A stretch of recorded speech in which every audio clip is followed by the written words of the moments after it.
Shabbat Shalom, and welcome back to here the Light to the Nations Torah study.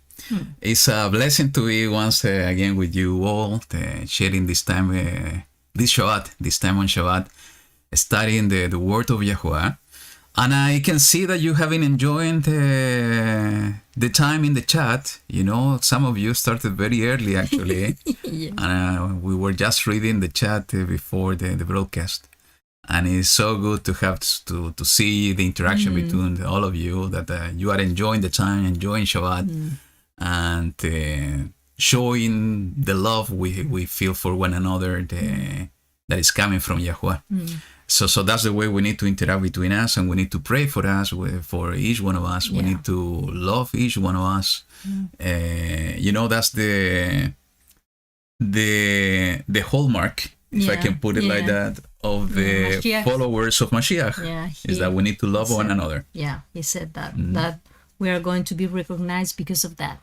Yes. If we love one another. Not because we are the wiser one, not because we are the most prophetic word, not because of anything else. It's because we love one another. So it's so good to see all of you here. I see Shirion, I see Daniel, I see Corina, DDK, we see Deborah. Shannon. And all of you, you know, it's so... A lot of names. Yeah, a lot of names. You know, it's a little bit weird now because I can see that your names are with colors. Yeah. It wasn't like that in the past, and it's a little bit confusing me. Yeah. But it's good. You are picking a color, basically. I don't know how, but all of you have a specific color. Like the tunic of Joseph, you know, the multicolored tunic. Yeah. So today, you know, we are going to go one step ahead of the cycle that everybody's moving on. Most of the cycle today are reading the portion of Pesach. Yeah. Because of the Jewish calendar, basically. But today we will continue, and the next portion is the portion of Shmini. It means eighth in English. And this is going from chapter 9 till the end of chapter 11. So we are going to be somehow not in sync for a couple of weeks with the rest of the people that are studying the Torah cycle, but that's what we felt we need to do, so we will do it. So I really hope that we are to have a blessed study today, that you are going to enjoy what we are going to share with you. Keep sharing your thoughts and insights also in the chat, because that's the way we grow together in the amazing way of YaHuWaH. Is the way we grow together, keeping our hope and expectation to get into the kingdom of YaHuWaH. And I think we are going to touch base a little bit about that in this portion today. I was reading my notes from previous years, and I think I'm going to pull some of the items from those notes. And in those notes, there is a small reference of getting into the kingdom.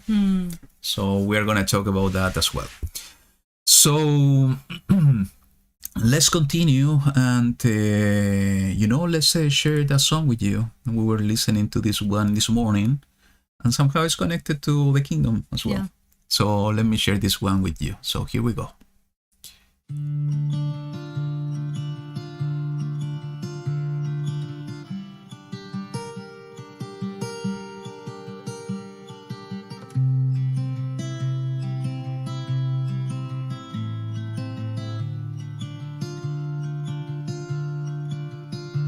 Let the one who hears the Savior say, come.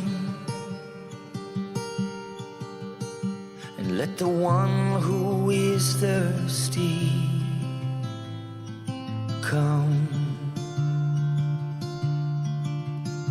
Behold the Alpha and Omega, beginning and the end. In Him we will never thirst again. הרוח והכלה אומרים בו, הרוח והכלה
והקלה אומרים בו.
Wow, what a beautiful melody. Mm.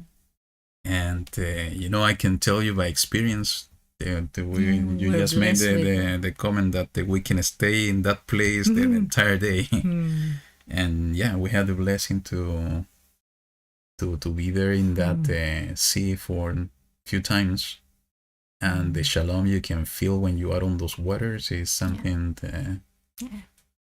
it is It's difficult, something special. Yeah. and it's difficult to express and to tell. Mm. So let's pray it a minute. YaHuWaH Elohim of Abraham, Yitzhak, and Yaakov, we want to get close to you on this time, come near to you, to your presence. We need thanksgiving with a heart full of love for you, recognizing that you are the only true Elohim. And we want to pray in this moment now to give thanks to you because of everything you do for us. Because you give us your covenant in order to make us set apart for you. And you guide our steps in order to continue in your ways of righteousness. And if because of you that we are here, keeping your covenant, the best we can do, keeping your commandments in the best way we can do. And we do it with all our heart and with all our strength, as a demonstration now that we love you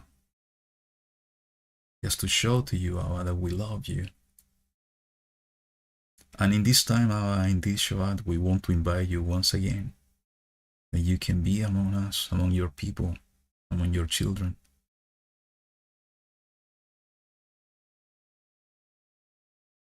We need you, Abba, with all our hearts. Sometimes, Abba, we don't recognize or we don't understand this relationship between a child and a father or a mother. And sometimes we don't feel the real need that we have as a child to be close to our parents. We just come to that realization when our parents are no more.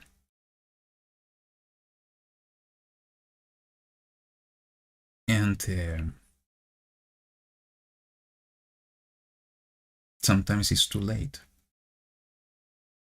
to understand the need to be close to our parents. And this is exactly the type of relationship you are looking for between you and us, is to feel the need of you as a father. And we don't want to be like those that are not understanding that need of to be close. We want to be wise sons and daughters that realize in this time the need of you as a parent, the need of you as a father, how you are the one giving us fullness of life, how you are the one guiding us.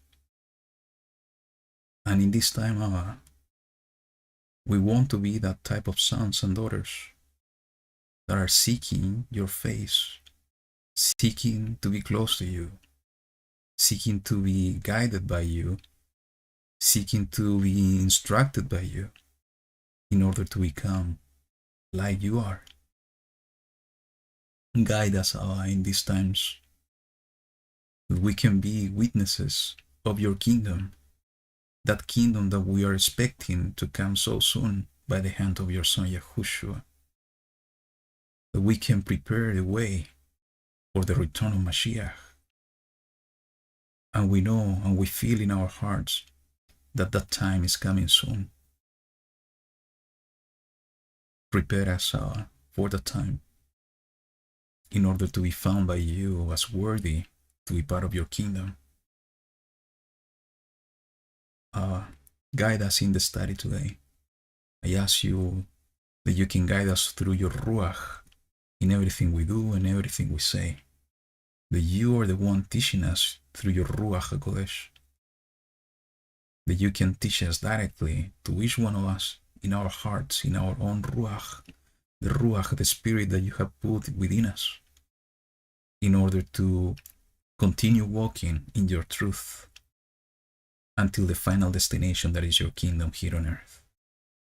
I pray for your children now that are going through distress, going through difficulties, going through needs, any type of needs, that you can go and be with them, that you can extend your hand and help them, and you can touch their hearts, strengthen their faith, and strengthen their expectation and hope in you, knowing and understanding that in you we found everything we need, because you are the one providing to us and sustaining us.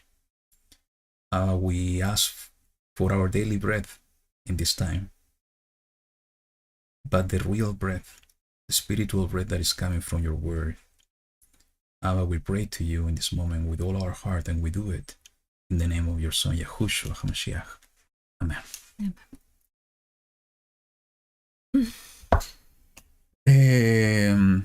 I managed to see some of the emails that I have many pending emails that I Yeah. plan to answer today after the study. But I managed to see some of the email that Annie was sending to me. There was a call out for the support for a family that is in need. We were just checking before this study, this broadcast. And I think it was a post done by Adam Fink from Parable of the Vineyard during this week.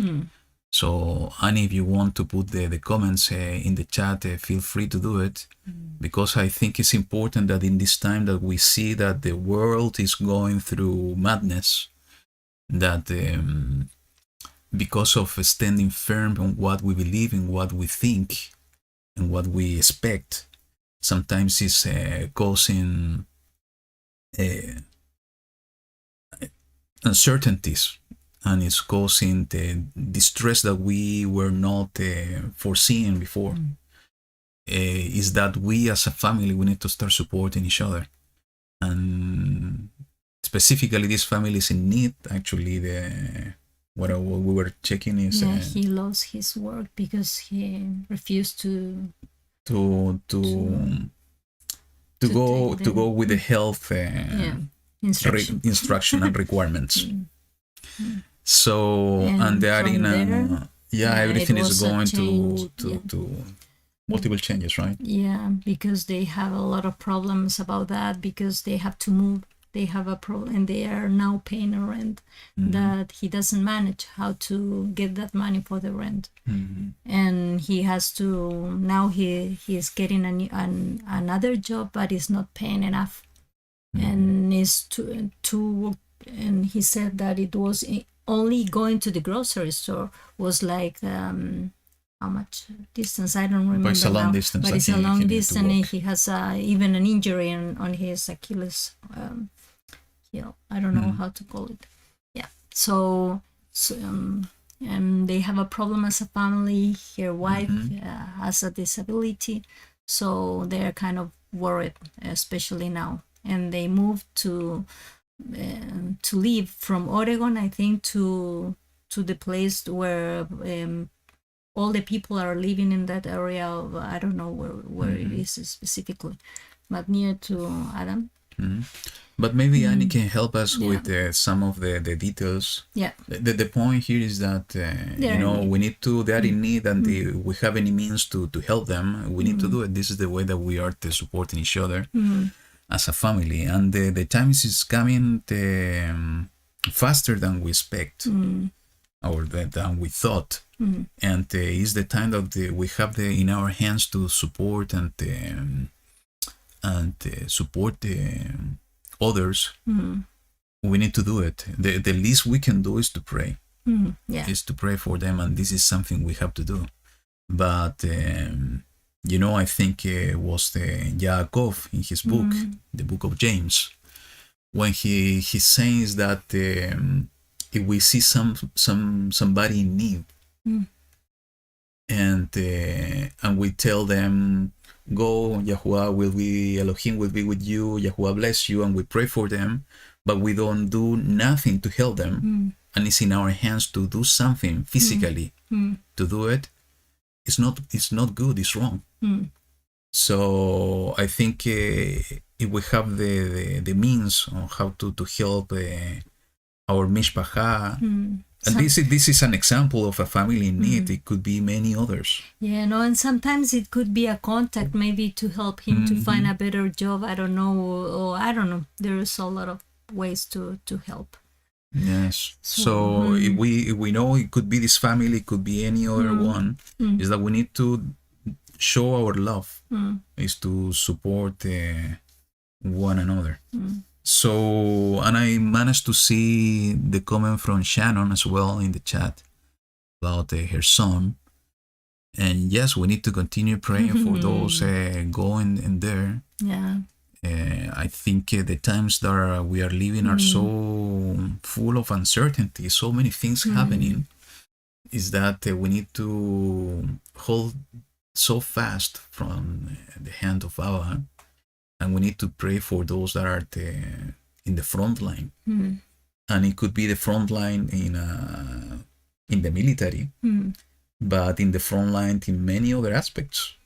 You know, people that are working in the healthcare area also are in a very difficult situation. Those working in technology area, and I can tell you this in my experience because I'm in that area. Sometimes it's not easy because it's a kind of a whirlwind, if I can, a tornado. And sorry for those of you that are having to use this example, for those of you that are being through the storms, because things are happening so fast and then pushing in a direction that is totally opposite to what we have been learning so far. That is the baseline of the kingdom of YaHuWaH. So I think each one of us is in the front line of something in this world, and that's why we need to keep praying for one another in order to have the strength of YaHuWaH in these times, in order to have the strength and the faith of Mashiach, because He's the one empowering us to do everything we need. And everything we need to do needs to be aligned to the will and the purposes of YaHuWaH. You know, this week we have been talking a lot, the two of us, about priorities, about focus. You know, the world is going in so many directions that it's so easy to lose focus, to deviate our priorities and deviate our focus, and to change somehow our priorities is something that we need to reinforce day by day and to think about day by day in order to keep the focus on the kingdom. No matter that we have responsibility in different aspects of our lives, we need to keep the focus on the kingdom of YaHuWaH. Everything, you know, in one moment will disappear. Everything will be renewed. And we will read about this, a little bit about this today. So why, and this is so aligned to what the YaHuWaH said about keeping the focus. If we put the focus in our day-to-day, we are gonna lose the target. And it's not easy. It's not an easy thing, especially in the way that we are living today. And I don't know if you feel the same, but sometimes we are going through, you know, internal difficulties. I can tell you, I having in this week particularly is something that is bothering me internally, and I don't know what it is. And I think it's related to the times that we are living. Maybe is YaHuWaH preparing us for something, and that's why we need to go through situations that sometimes we are not feeling 100%. Maybe we are not feeling so connected to Him. And I do believe that sometimes we are going through those processes because it's the way He has in order to knock in our heart and just to remind the importance to be focused, the importance to remember our priorities, and the most important thing, the importance to be close to Him. The point is that we are so distracted by the day-to-day, maybe we're gonna miss the opportunity that He is giving us by knocking the door, and we're gonna focus in something totally different. So this is you know, it's a word, it's something that we have been talking this week, and I think as the time pass by, and this is going to increase even more, that you know, we'll see the pressures from the world coming to us in different aspects, in different angles, and we need to be prepared inside first in order to overcome any struggle that we are going through, and to be connected all the time through prayer, through being a witness in different aspects, to be connected to YaHuWaH. If we are under his wings, no matter what's happening and the pressures we are receiving, we are going to be able to overcome. So if you're going through some difficulties, don't feel alone. A lot of people are experiencing the same. I think most of us are going through similar ways in one way or another. We're going through this type of things, and that's why we need to pray for one another. So let's go to the portion. Yeah. But let's listen to the portion 60 seconds first. So here we go. Shalom and welcome to Parsha in 60 seconds. Today's portion is from Leviticus 9:1 through 11:47. It is called Shimini, which means eighth. After ordaining the priests, they made sacrifices. Then the presence of the Lord appeared to all the people, and fire consumed the sacrifices. The people were awestruck. Aaron's sons, Nadab and Abihu, decided to improvise and offered unholy fire, and God's fire incinerated them. Their bodies were placed outside the camp. Aaron and his cousins were not to mourn or leave the tent of meeting. God tells Aaron that he and his remaining sons were not to drink wine or other intoxicants when they entered the tent of meeting, keeping it holy, or they would die. The priests and their families ate their portion from the sacrifice. Moses questioned Aaron after discovering Eleazar and Ithamar had already sacrificed and burnt their sin offering. Aaron gave an answer which satisfied Moses. And that is Shimini in 60 seconds. Shemini in 60 seconds. So let me put the scripture here in the screen. And let's go to the portion. So is Leviticus YaHuWaH chapter 9. So you want to read first? No. No? No, you started reading yesterday. Okay, so let me start reading. So it says the following. And on the 8th day it came to be that Moshe called Aaron and his sons and the elders of Israel. And he said to Aaron, take for yourself a young bull as a sin offering, and a ram as an ascending offering, a perfect one, and bring them before YaHuWaH. And speak to the children of Israel, saying, take a male goat as a sin offering, and a calf and a lamb, both a year old, perfect ones, as an ascending offering, and a bull and a ram as a peace offerings, to slaughter before YaHuWaH, and a grain offering mixed with oil, for today YaHuWaH shall appear to you. And they took what Moshe commanded before the tent of appointment, and all the congregations drew near and stood before YaHuWaH. And Moshe said, this is the word which YaHuWaH commanded you to do, so that the esteem of YaHuWaH appears to you. And let's stop here for a moment. Because, twice in this passage, Moses is telling Aaron what's the purpose of all of this. And we need to keep in mind that this is the 8th day. It was the last day before the 7-day ordination process. We were reading about this last Shabbat, in the study of last Shabbat, the last portion, is that it was the ordination of the Kohanim, the priests, and they needed to stay for 7 days in the tent of appointment, in the Chel Moed, and they needed to bring daily sacrifices, and Moshe was doing all of this, and they needed to wait, and they cannot go out of the tent of appointment until the 8th day. So this is exactly what's happening in the big pictures, in the whole context, is that this is happening after all this process. And what Moses is telling Aaron is that the whole purpose of what he's instructing here is because YaHuWaH will appear to him. Because the esteem of YaHuWaH, the kavod of YaHuWaH, will appear to Aaron. It says that in the verse 4, it says, "For today YaHuWaH shall appear to you."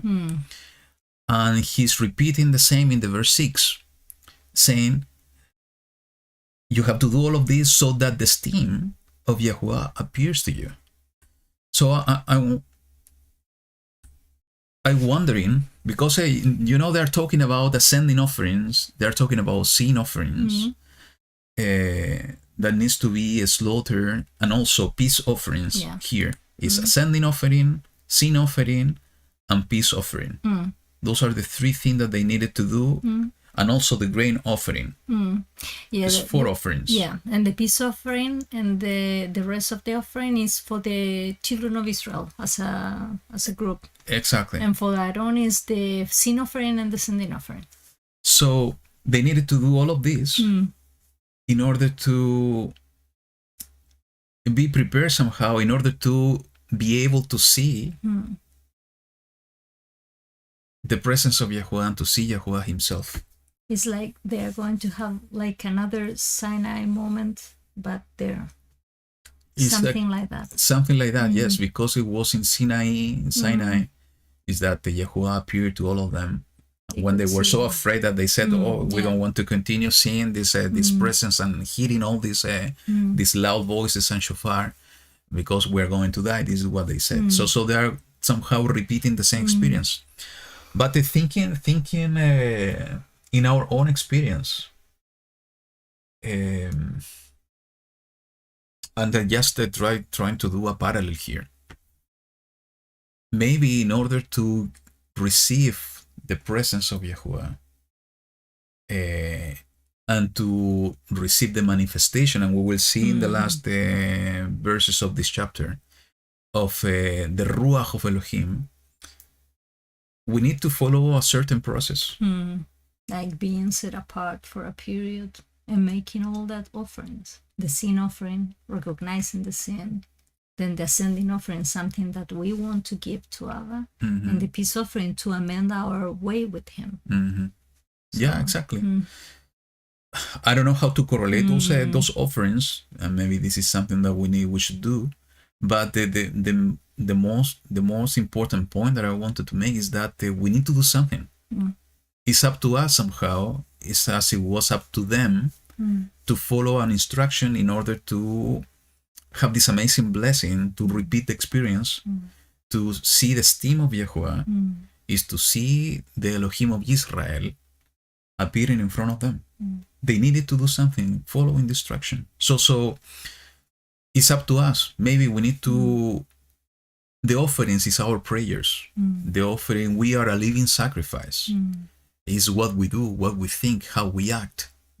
Is we need to seek the manifestation of His presence, and we need to do it in a set apart way.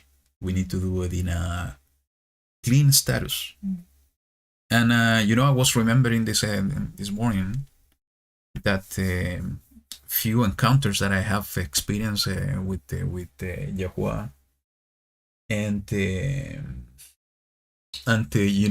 the most beautiful times has been through prayers, when you're offering to YaHuWaH your incense, and it's connected somehow what we are going to read in the chapter 10 now that I'm thinking out loud. But again, is following the instruction, is to follow what Abba is requiring for you, and doing it in a set apart way, doing it in an act when you are clean before His eyes, and seeking Him with all your heart. Without all those elements, you're not going to be able to see the steam of YaHuWaH. So I think when I was reading, we were reading this last night, I think this was one of the most important things just caught my attention. That somehow you are feeling so burnt out, if you are feeling so distressed, and if you are feeling maybe even disconnected, you need to follow the process. You need to get clean. You need to get set apart. You need to offer the offerings, the ascending offering to our, the grain offering, the sin offering. Is confess our sin. Is to give praise to Him. And praying to receive, maybe because maybe we don't know if something is still there, and it's avoiding us to getting close to Him. So maybe we don't have the light over that issue or area in our life, and if we pray and we ask Him to reveal that to us, He's going to do it. Because sometimes we think everything in my life is perfect, but no, it's not always like that. Maybe there is something from, I don't know, from our youth. We offended somebody, and we never ask for forgiveness. Maybe something is still pending, and I don't know why, but I remember the words of YaHuWaH, and he said, if you have something with the brother or with your neighbor and is pending, don't bring your offering until you have resolved that first, and then you come to present your offering. That's so maybe, becoming or seeking to be clean. Yeah. If you are not clean because you have something in your heart, it's gonna be impossible to present the offering. And for sure, maybe it's our Father who is making us feel, okay, sometimes we have these downs because there are still some points that we need to worry about and to work on them. So I think that maybe that's the reason. He wants us to be more the better version of us, to at one point to be in front of Him. So maybe He is like, okay, pushing away so you can work on that, and then you're going to be with me. And Camila just put something in the chat that I truly believe in the same, and I have an example for that, that we will read it in a minute. She's saying Abba will truly do the cleansing if we truly desire it. Yeah. And that's absolutely true. But what you're bringing to the topic is also really important, because sometimes the cleansing is related to some kind of offense that we have stored in our hearts and is related to somebody else. And those type of things, we need to remove it. We need to be healed. And the way to do it and to be healed is that we need to speak to the person. So I think all of that is somehow related to the process we see here, to the sin offering, the sending offering. The sending offering being, the offerings that we are doing now is our own ourselves, our prayers, our service to Allah. The sin offering could be related to exactly what we are talking. The sending offering is to praise Him. The grain offering, it could be related to everything that we do, because in order to have the grain, we need to work. Yeah, you have to put the seed on the soil. The soil. And the peace offering is to have that shalom and connection with Him. So just something to study and to pray and to analyze even more, because we want to see the presence of YaHuWaH and to have the esteem of YaHuWaH appearing to us. So let's continue. It says in the verse 7, and Moshe said to Aaron, go to the slaughter place and prepare your sin offering and your ascending offering, and make atonement for yourself and for the people, and make the sin offering of the people, and make the offering. And make the offering of the people and make atonement for them as YaHuWaH has commanded. So Aaron came near to the slaughter place and slew the calf of the sin offering, which was for himself.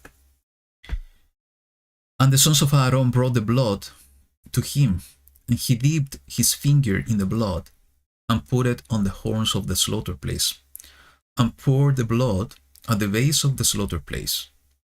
And the fat and the kidneys and the appendage on the liver of the sin offering he burned on the slaughter place as YaHuWaH had commanded Moshe. And the flesh and the skin he burned with fire outside the camp. And he slew the ascending offering, and the sons of Aaron presented to him the blood, which he sprinkled on the slaughter place all around. And they presented the ascending offering, to him with his pieces and head, and he burned them on the slaughter place. And he washed the entrails and the legs, and burned them with the ascending offering on the slaughter place. And he brought the people's offering and took the goat, which was the sin offering for the people, and slew it and made it a sin offering, like the first one. And he brought the ascending offering and made it according to the right ruling.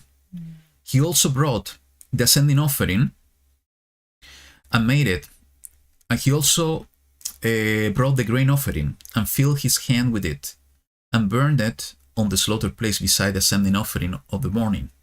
And he slew the bull and the ram as a slaughtering of peace offering, which were for the people. And Aaron's sons presented to him the blood, which he sprinkled on the slaughter place all around. And the fat from the bull and the ram, the fat tail, and the covering, and the kidneys, and the appendage on the liver. And they placed the fat on the breasts, and he burned the fat on the slaughter place. But the breast and the right thigh Aaron waved as a wave offering before YaHuWaH, as Moshe had commanded.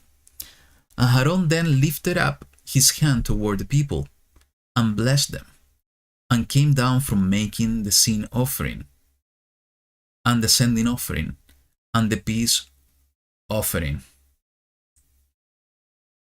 And Moshe and Aaron went into the tent of appointment, and came out and blessed the people. And the seal of YaHuWaH appeared to all the people. And fire came out from before YaHuWaH, and consumed the sending offering, and the fat on the slaughter place. And all the people saw and cried aloud, and fell on their faces. Imagine that, fire coming down. So we see basically the manifestation, the strong manifestation of YaHuWaH Elohim. You know, before going to that point about the appearance of YaHuWaH presence, you know, I have a few notes here that they were blessing the people. You know, it says that they were blessing the people and so on. And it's interesting that in this case was the anointed priest, but we see also a similar example with a king. And if my notes are not wrong here, let's go to the book of Melachim Aleph. This is First King.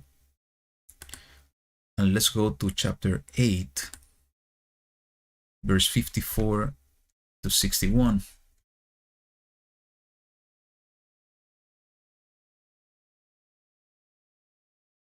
So this is the dedication of the temple. The first temple that was built by Solomon. Let me read it. I think it's a beautiful reading. So let's go to verse 54. It says the following. And it came to be when Shlomo had ended praying all this prayer and supplication to YaHuWaH, that he rose up from before the slaughter place of YaHuWaH, from kneeling on his knees with his hands spread up to the heavens.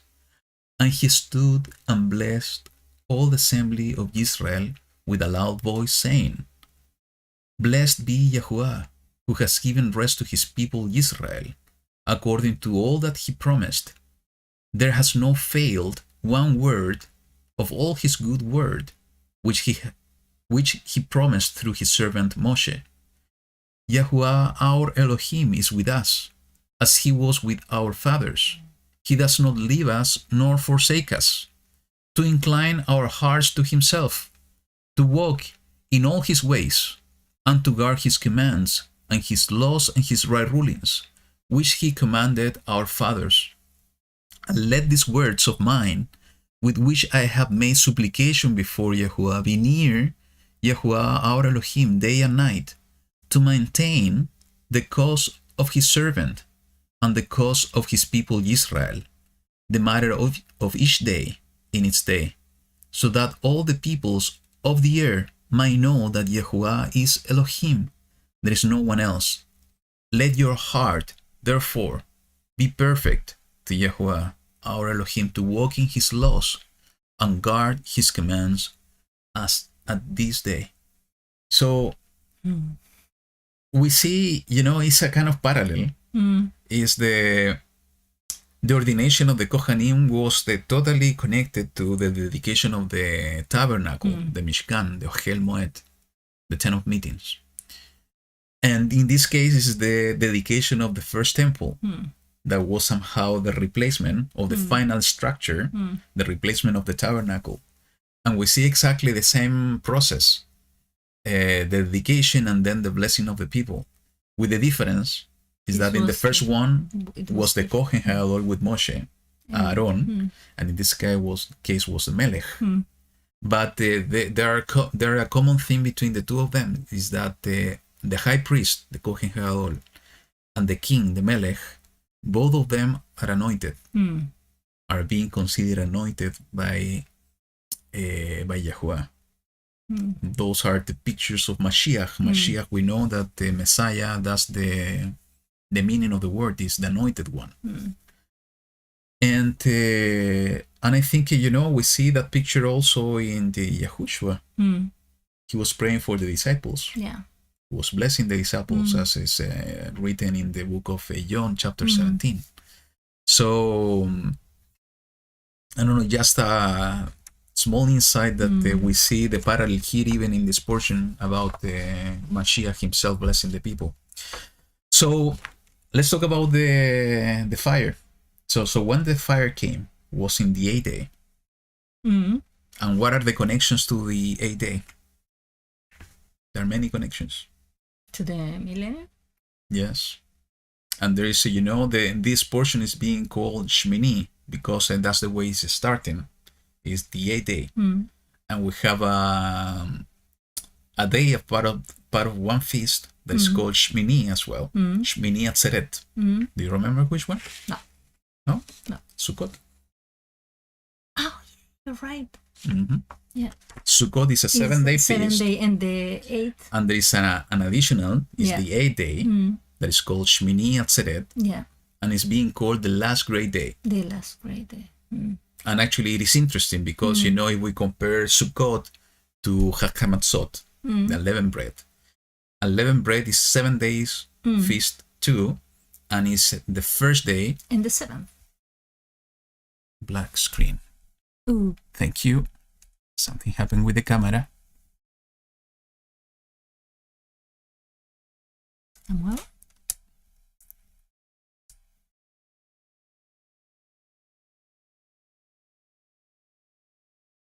Maybe it's not connected. Ooh. Yeah, something happened. So just give us a second. We are trying to fix the camera.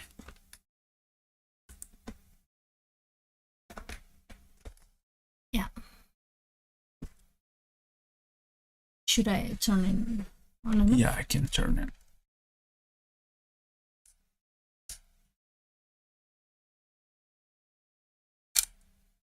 Or should I take out the cable?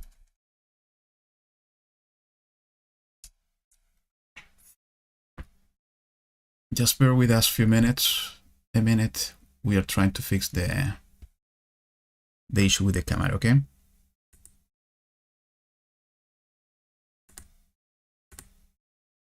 Now. Yeah, but there we have. Perfect.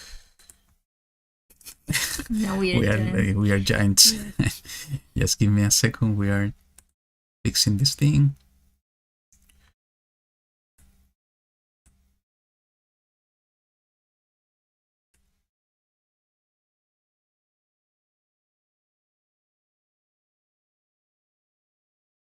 We are like giants. And I was in the best of my speech. Yeah. Yeah, let's keep it like that.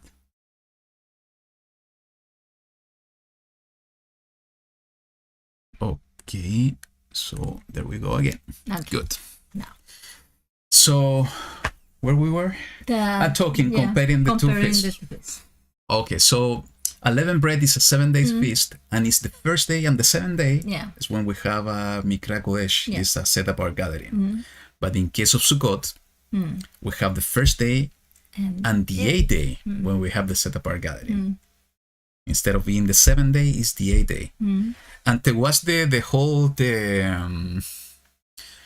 idea of Sukkot is tabernacles. It's just to have the booth of YaHuWaH over us within man. And the last day is like a new beginning. You know, if we compare this as compared to the week, a week is a 7-day period, and the 8th day is somehow a representation of a recycle.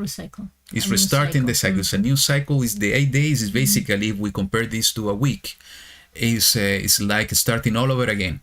Is with the first day.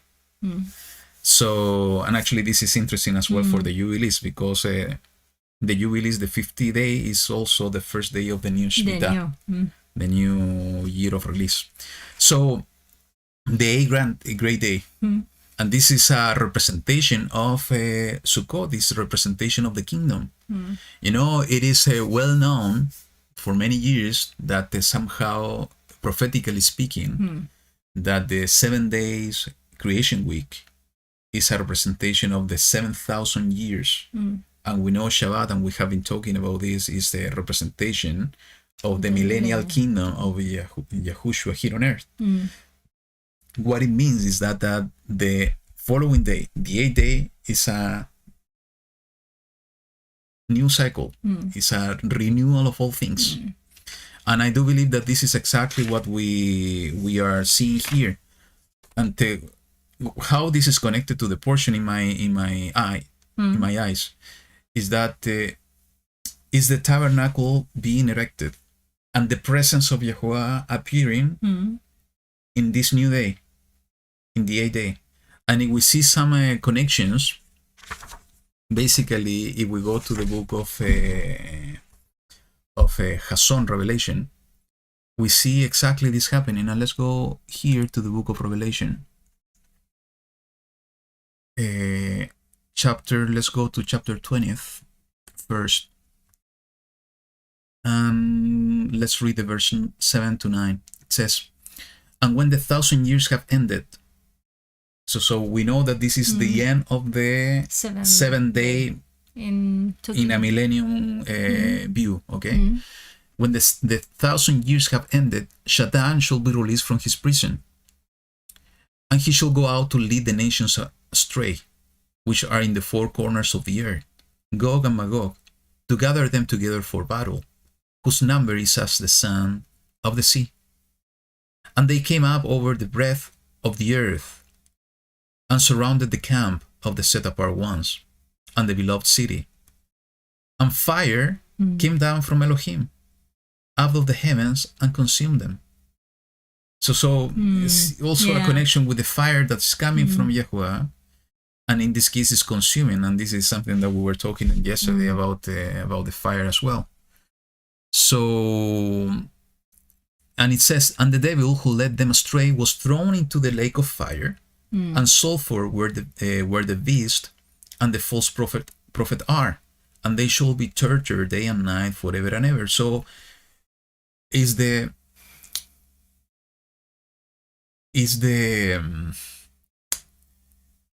lake of fire as well in the same day. And actually, if we continue reading, we see also the same thing is that about the final judgment after the 1,000 years, and what's the final destination for those that are not being approved or being condemned actually on the judgment is thrown into the lake of fire.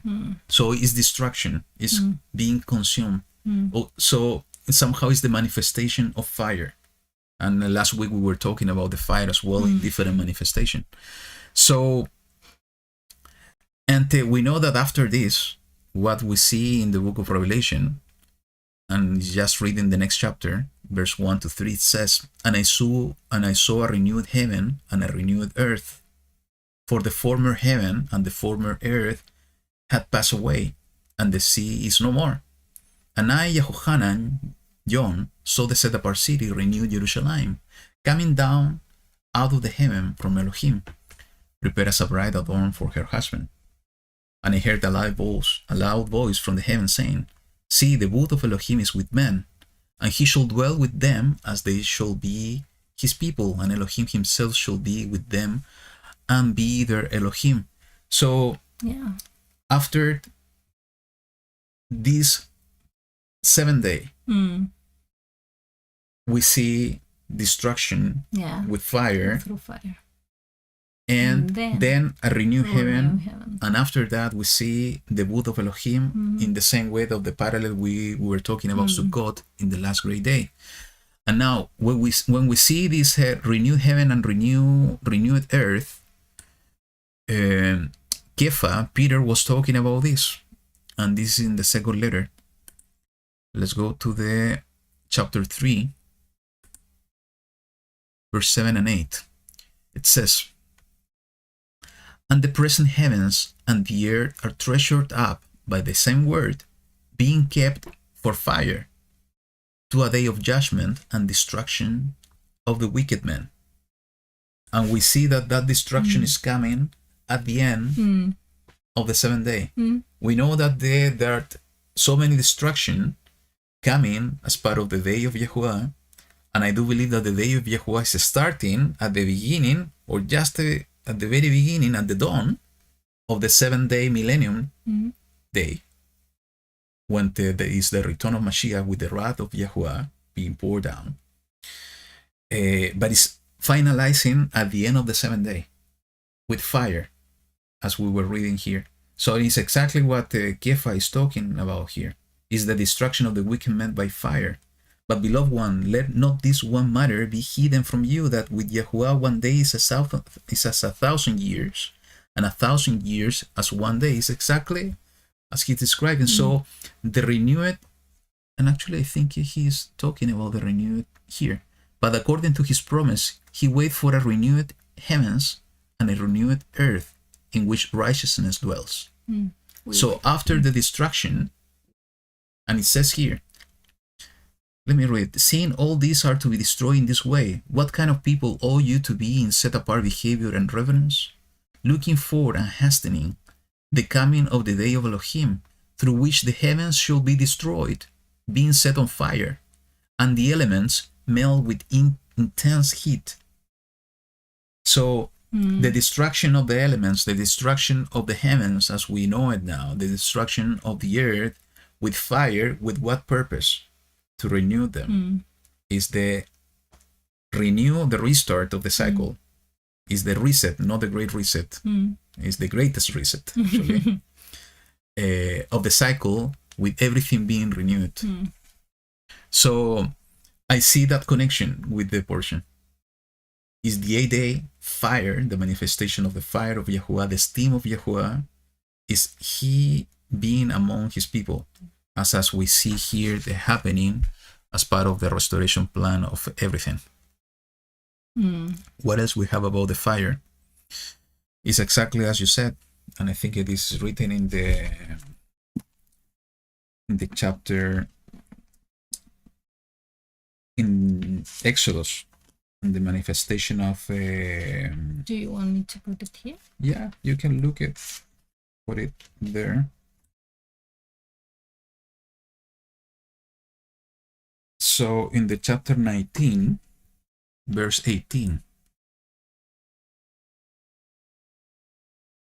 it says, And Mount Sinai was in smoke, all of it, because YaHuWaH descended upon it in fire, and its smoke went up like the smoke of a furnace, and all the mountain trembled exceedingly. So, you said that they were going to repeat the experience of Sinai, and this is I think it's right. It's right to say so, because he descended upon the mountain with fire. He descended after the ordination with fire. Actually, when we read the book of 2nd Chronicles, and the same thing that we read in the book of Kings about the dedication of the temple, it says in the book of Chronicles that he descended with fire and consumed the offering, also in the dedication of the temple. And yesterday, when we were talking, well, at least for me, you were reading this chapter, and it was at the end, like it was the same situation when With Elijah. and also but also with the disciples when they were getting together and they received the flames over their heads, and they were speaking in tongues. Actually, let's go there because to the comment that Camila made before. I wanted to give an example of that as well, connected to the fire. It's not written fire as it is, but I think it's the same purpose. It's the manifestation of YaHuWaH himself. So let's go to the book of Acts. And this is in the chapter 2. And when the day of the festival of Shabbat had come, they were all with one mind in one place. And suddenly there came a sound from the heaven. And remember what we were reading about Sinai, as of a rushing mighty wind, and it filled all the house where they were sitting. And there appeared to them divided tongues as of fire, and settled on each one of them. And they were all filled with the set-apart spirit, the Ruach HaKodesh, and began to speak with other tongues, as the Ruach gave them to speak. So the manifestation of YaHuWaH as with his team, with his presence, being seen as fire. The same thing happened with Elijah and with the prophet of Baal. Yeah. He presented the offering, and the whole contest they have is that the Elohim that is going to consume this with fire from the heaven is the true Elohim. Yeah. And this is so beautiful somehow, because Eliyahu was so... He trusted so much in YaHuWaH that he knew that YaHuWaH was able to bring fire from the heaven. And he was aware of that. YaHuWaH did it at least twice in the past with Moshe, as we saw here, and also in the temple, the first temple. So he was so secure that the YaHuWaH was going to do it, that's why he put the contest. And YaHuWaH did it. He manifested himself through fire in order to consume the offering. And we see here the manifestation of the Ruach as fire. Salute. And on the same thing we see it, similarly in the chapter 10, and you can look for it in the verse. Where? In the chapter 10, Acts. I'm just looking of Acts. Let's go to the verse 43.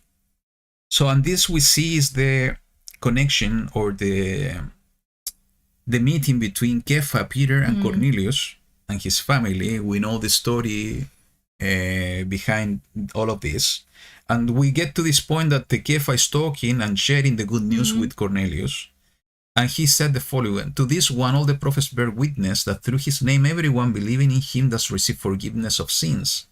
While Kepha was still speaking these words, the Ruach HaKodesh fell upon all those hearing the word. So, as I said, it's not written in the fire. But it's the same thing. It's something that is falling on them. It's like the fire coming down from heaven, falling on the offering. In this case, being manifested as the Ruach of Elohim. And those of the circumcision who believed were astonished, as many as came with Kepha, because the gift of the Ruach HaKodesh had been poured out on the nations also, for they were hearing them speaking with tongues and extolling Elohim. Then Kepha answered and was talking about the immersion. And why this is connected to what Camila said is that we know that the background of all the story, when the Kepha needed to see this vision that somehow is connected to the chapter 11 we are going to read now about the animals. And he was thinking that this vision was related to the eating kosher, eating clean food. But no, it was related to how you consider the other nations. Exactly. And what was and actually I think it is here. It says in the verse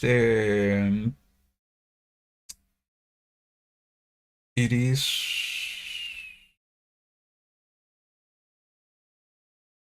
in the verse 15. It says, and a voice came during this process of the vision. A voice came to him again the second time. What Elohim has cleansed, you do not consider common. So, what's the point that we are trying to make? Is the manifestation of Elohim through the Ruach, through fire, until we connect this with the offering. We need to offer ourselves, our offering to Him in order to receive the manifestation of His presence, is that we need to be cleansed by Him. And in this case, as Camila said, He is the one doing the cleansing. But in order to receive the cleansing of Abba, we need to have the real purpose. Here, we need to have the right heart to Him, to seek His face, to have the right heart to allow Him to cleanse us, to be clean. If we have the right heart in order to seek His face and we present our offerings to Him, He is going to do the cleansing in order to allow us to be the right vessel to receive His presence. And sometimes it's in a physical manifestation as fire, and sometimes it's an extraordinary manifestation that is filling ourselves with that internal fire, and also with that waters that we see as living rivers within us. So that's the connection that I see with this portion, is the manifestation of the Ruach in our lives. And also we will see, as we were reading, we will see that physical manifestation in the plan of restoration of all things after the 7 days, when He's going to renew everything and He is going to live among us with His temple and His own presence. Good? Yeah. The fire, a purification, I don't know how to say, como un instrumento de purificación. Yeah. So let's continue. You were reading the 10th? 9. Let's go to, we continue, we complete the finish? verse 9, yes. Okay. Let's go to verse 10, Okay. to chapter 10. Yeah. And Nadav and Abihu, the sons of Aaron, each took his fire holder and put fire in it, and put incense on it, and brought a strange fire before YaHuWaH, which he had not commanded them. And fire came out from YaHuWaH and consumed them, and they died before YaHuWaH. Then Moshe said to Aaron, "This is what YaHuWaH spoke, saying, By those who come near me, let me be set apart. And before all the people, let me be esteemed." And Aaron was silent. And Moshe called to Mishael and to Elzaphan, the sons of Uzziel, the uncle of Aaron, and said to them, "Come near, take your brothers from before the set-apart place out of the camp." So they came near and took them by their long shirts out of the camp, and Moshe, as Moshe had said. And Moshe said to Aaron and to Eleazar and to Itamar, his sons, "Do not unbind your heads, nor tear your garments, lest you die, and wrath come upon all the people. But let your brothers, all the house of Israel, bewail the burning which YaHuWaH has kindled." Oh, again.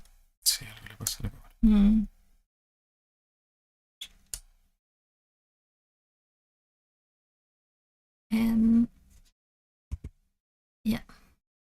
but now it's and do not go out from the door of the tent of appointment, lest you die, for the anointing oil of YaHuWaH is upon you. And they did according to the word of Moshe.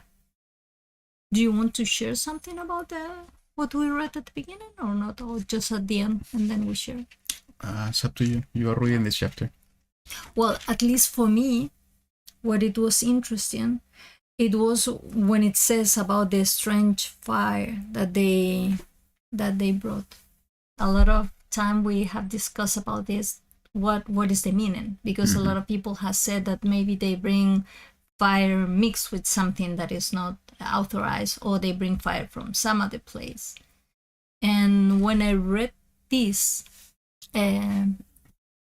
okay, do you want me to bring mine? ¿Traigo la mía?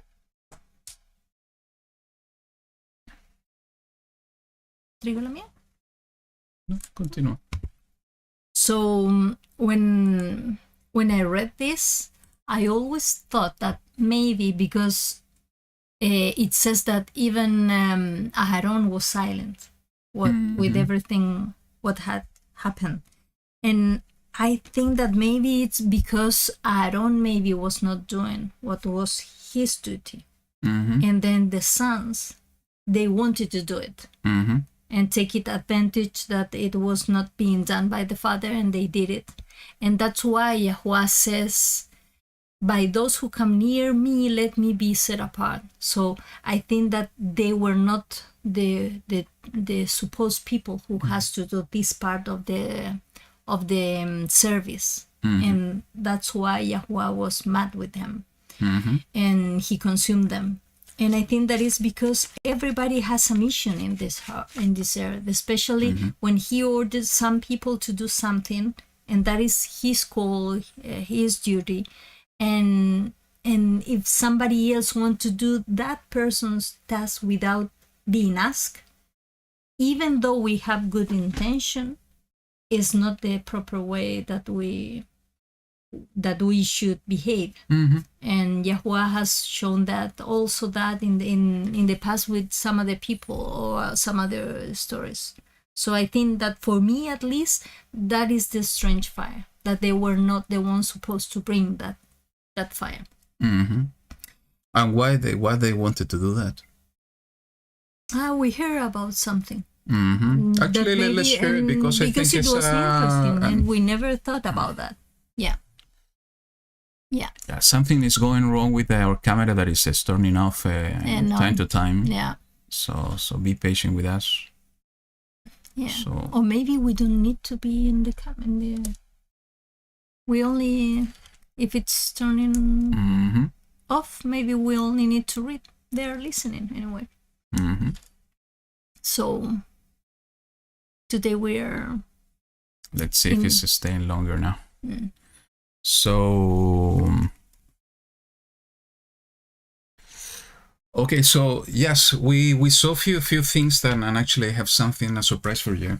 Yeah. That I saw other connection that it could be bring more lights to this. Is that in the chapters in the book of Shemot, Exodus, Okay. it's in the chapter, I think it's in the 24. Yes, in the chapter 24. Yeah. In the entire story of the book of on the Mount Sinai, Yeah. we see these two sons of Aaron in the same story, Nadab and Abihu. It says, and to Moshe he said, come up to YaHuWaH, you and Aaron, Nadab and Abihu, and 70 of the elders of Israel, and you shall bow yourselves from a distance. But Moshe shall draw near to YaHuWaH by himself, and let them not draw near, for let the people go up with him. And Moshe came and related to the people all the words of YaHuWaH and all the right rulings, and all the people answered with one voice and said, all the words which YaHuWaH has spoken we shall do. And let's keep a few verses. Let's go down just to go to the point. In the verse 9, it says, and Moshe went up also Aaron, Nadab, and Abihu, and 70 of the elders of Israel, and they saw the Elohim of Israel, and under his feet like a paved work of sapphire stone, and like the heavens of brightness. Yet he did not stretch out his hand against the chief of the children of Israel, and they saw Elohim, and they ate and drank. So, yeah, you know, I didn't see this yesterday, but it says in the verse 11, yet he did not stretch out his hand against the chief of the children of Israel. because he could have... Yes, because they were approaching. Yeah. But he didn't do it because he was allowing them To be there. to get closer. But the only one that was allowed to get into his presence Was Moshe. was Moshe. Yeah. So these two sons of Aaron were part of this group that were able to get closer to YaHuWaH, but not that close. And if we see in the parallels of the Mishkan, we have different places. And the most set apart place is where the Ark of the Covenant is. It's only for the high priest. So it is a similar pattern. They were allowed to be and to do something until a certain point and not to do something else. And I do believe, like you, is that they were trying to get closer to YaHuWaH. And maybe they saw this marvelous manifestation in the Sinai experience. And they wanted they wanted to be like Moses. Yeah. To be even closer. Yeah. So they took the fire. You know, if we think on the fire, it could be two alternatives. That the strange fire, they brought it from outside the tabernacle, the Hel Moed. That's a strange fire because they were commanded to take the fire from the slaughter place, from the altar. Because you know, bringing a strange fire from within the altar, the tabernacle, this is very difficult. And we were talking yesterday is that making fire on those times is not in the easy way that we do it today. It was a process to make the fire. And why to make another fire if they already have the fire in the altar? So it's difficult to understand in that way that they were making different fire within the tabernacle. There are two options. One is that they were bringing from outside. And the second option is what we believe, is that they were doing something. It was considered a strange fire because they were not the one appointed to bring that offering. And why we say that is because it is written. And I have the notes here. It is written in the book of, let's go to Shemot, Exodus chapter 30th. And let's read from verse 6 to 10. Okay, here. It says, it's talking, if you go to the verse 1. Do you want to go to the one? Go to the 1, please. It says that it's talking about the altar of incense. So all the instruction that we see in the chapter 30th is talking about the altar of incense. Yeah. So it says in the instruction of how to present the offering of the altar of incense, in the verse 6 it says, and you shall put it before the veil that is before the ark of the witness, before the lid of atonement that is over the witness, where I am to meet with you. And Aaron shall burn on it sweet incense, morning by morning. As he tends the lamps, he shall burn incense on it. So, who was the responsibility? It was It has Hagadol. even the name. Yeah. Aaron is the Kohen Hagadol. And when Aaron lights the lamps between the evenings, he shall burn incense on it, a continual incense before YaHuWaH throughout your generations. Do not offer strange incense on it. Even, you know, there is it's not saying a strange fire, but it's somehow connected. A strange incense on it. Or an ascending offering or a grain offering, and do not pour a drink offering on it. And Aaron shall make atonement upon its horns once a year with the blood of the sin offering of atonement. Once a year he makes atonement upon it throughout your generations. So it was Aaron's responsibilities. And my understanding, my current understanding is that it was considered a strange fire because it was his sons, not the Kohen Hagadol, bringing the offering. It's supposed to be Aaron. And just to make an additional connection here, let's go to the book of YaHuWaH, Leviticus chapter 16, verse 12 and 13. This is the process of Yom HaKippurim. It says, and Aaron shall bring the bull of the sin offering, which is for himself, and make atonement for himself and for his house, and shall slay the bull as the sin offering, which is for himself, and shall take a fire holder filled with burning coals of fire from the slaughter place before YaHuWaH, with his hands filled with sweet incense, beaten fine, and shall bring it inside the veil. And he shall put the incense on the fire before YaHuWaH. So here is written that the fire should come from the slaughter place. It's written in this case is Aaron, but if we connect with what we were reading in Exodus, is Aaron the one bringing this offering. The role of the Kohanim was different, the priests. What was the role of the priests? They were receiving They were making offerings in the altar. In the altar. Some of the offerings, they were presenting the sin offerings, they were presenting the ascending offerings. That was the role. And actually, if we go to the book of Ezekiel, we find even other roles for the Kohanim.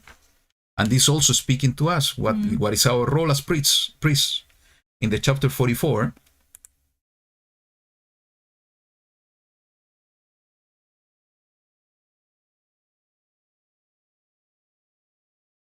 verse 23.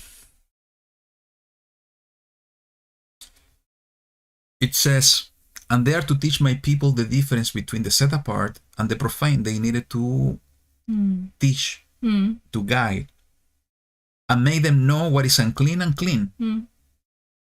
And they are to stand as judges in a dispute because they know Torah, they know the right rulings, and judge it according to my right rulings. And they are to guard my Torah and my laws and in all my appointed festivals, and set apart my Shabbats. So they have all these roles, important roles, but they were not the one appointed to get inside and to present the lining in the menorah, not the one to present the incense offering. So I do believe that that's why it was considered. And if you relate this to the same sin that Adam and Hawa they did in the garden, because they have everything, but there were only one tree that they could not approach and to take the fruit. And I think that is kind of the human nature, that sometimes we want what we cannot do, that it is not for us. And maybe that's the door to a lot of things. And it's a way that we can get straight from Abba. That's true. You're going to look another one? Yes. So what's the surprise that I told you that I have for you that I was reading this morning? That somehow is connected, because we see two person dying here because of trying to approach or to do something that was that is not for them. Trying to somehow to go against the commandment of YaHuWaH, doing something, being wrong inside. And if we go to the book of Acts, chapter 5, we see a couple trying to do something the same, similar.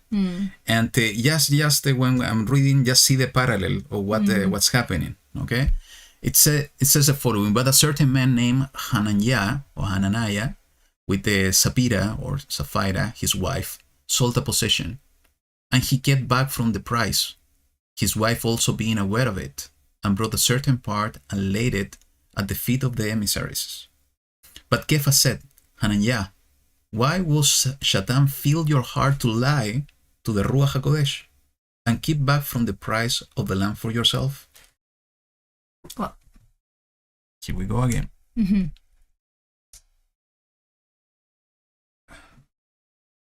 While it remained, did it not remain your own? And after it was sold, was it not in your authority? Why have you conceived this deed in your heart? You have not lied to men, but to Elohim. Then Hananiah, hearing these words, fell down and breathed his last. And great fear came upon all those who heard of this. But the young man arose and wrapped him up and carried him out and buried him. If we see the parallel to the two sons of Aaron, it was people that came from outside and bring them out. Yeah. It was actually the word Levites, the one that were doing it. Yeah. So what happened? Actually, let's complete it reading it. And it came to be about 3 hours later that his wife came in, not knowing what had taken place. And Kepha responded to her, "Say to me whether you sold the land for so much." And she said, "Yes, for so much." So Kepha said to her, "Why have you agreed to try the Ruach of YaHuWaH? Look, the feet of those who have buried your husband are at the door, and they shall carry you out." Wow. And immediately she fell down at his feet and breathed her last, And the young man came in and found her dead, and carrying her out, they buried her beside her husband. And great fear came upon all the assembly and upon all who heard of this. So, what's the parallel that I see here? The two persons trying to approach and trying to do something. And the story is funny because they were giving something away. They were giving something away. They were giving the part of what was sold of the property. What was wrong is they were lying. And it's exactly what Peter was telling them. Why you are doing this? It was in your hand. It was your property. Why to lie? And how much you sold it? So they were trying to approach something and to do something with the wrong heart. And because of doing something with the wrong heart and to try to lie to Elohim, they die. And in the same thing, if we see the parallel with the sons of Aaron, we can understand that was the issue. Their heart was not right. They were presenting a strange fire. It was seen as a wrong thing in the eyes of YaHuWaH, and that's why they die. Yeah, I remember about the Shimon the magician, I think. That he was wanting to have something that it was from the Ruach. So that is very strange. Yeah. Yeah, and we will follow your recommendation. I told you. Yes, we will put the camera off. So you are gonna be listening to our beautiful voices only. Okay. Let me do something here. So yeah. You can take the advantage and not having that, and we have all the scripture there. Yes, this is exactly what we are going to do. And that is going to help all the people who has issues with the vision. Yes. Like me.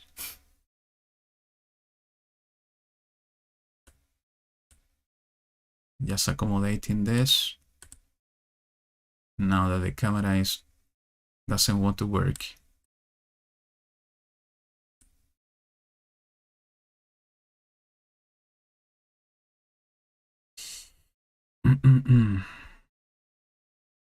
Okay, much better. Yeah. So we were reading in Leviticus. Exactly. And we go to there Leviticus. We have. So let's go to Leviticus. Wayikra. Chapter 10. Yeah. And I was okay here.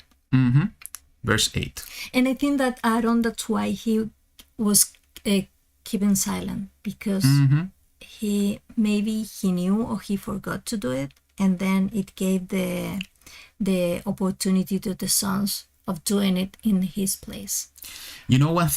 One additional thing that also I was wondering, and it's an interesting point, is the instruction that Moshe tell them. Moshe said to Aaron and to Eleazar and to Itamar his sons, do not unbind your heads, nor tear your garments, lest you die, and wrath come upon all the people. But let your brothers, all the house of Israel, bewail the burning which YaHuWaH has kindled.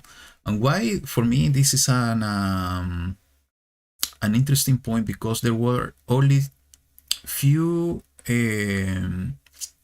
scenarios that were allowing the priests to become defiled in case of the death of a person. And one of them, it was related to relatives, sons, daughters, brothers, mother and father. So why in this case Moshe was telling them don't get defiled, basically, when we see in the scripture later on there is the instruction for the Kohanim that they can be defiled by the death of a brother or relative, close relatives. I don't know. It's interesting. I think, at least from my point of view, I think that is because they were just receiving the anointing. Maybe that's why. Maybe it's different when they were already in the process and they have some years working as a Kohen Gadol or priest.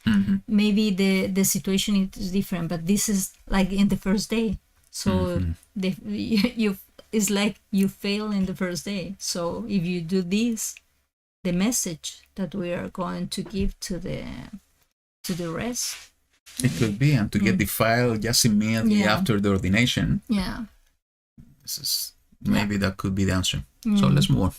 And YaHuWaH spoke to Aaron, saying, "Do not drink wine or strong drink, you nor your sons with you. When you go into the tent of appointment, lest you die, Allah forever throughout your generations. So as to make a distinction between the set apart and the profane, and between the unclean and the clean, and to teach the children of Israel all the laws which YaHuWaH has spoken to them by the hand of Moshe."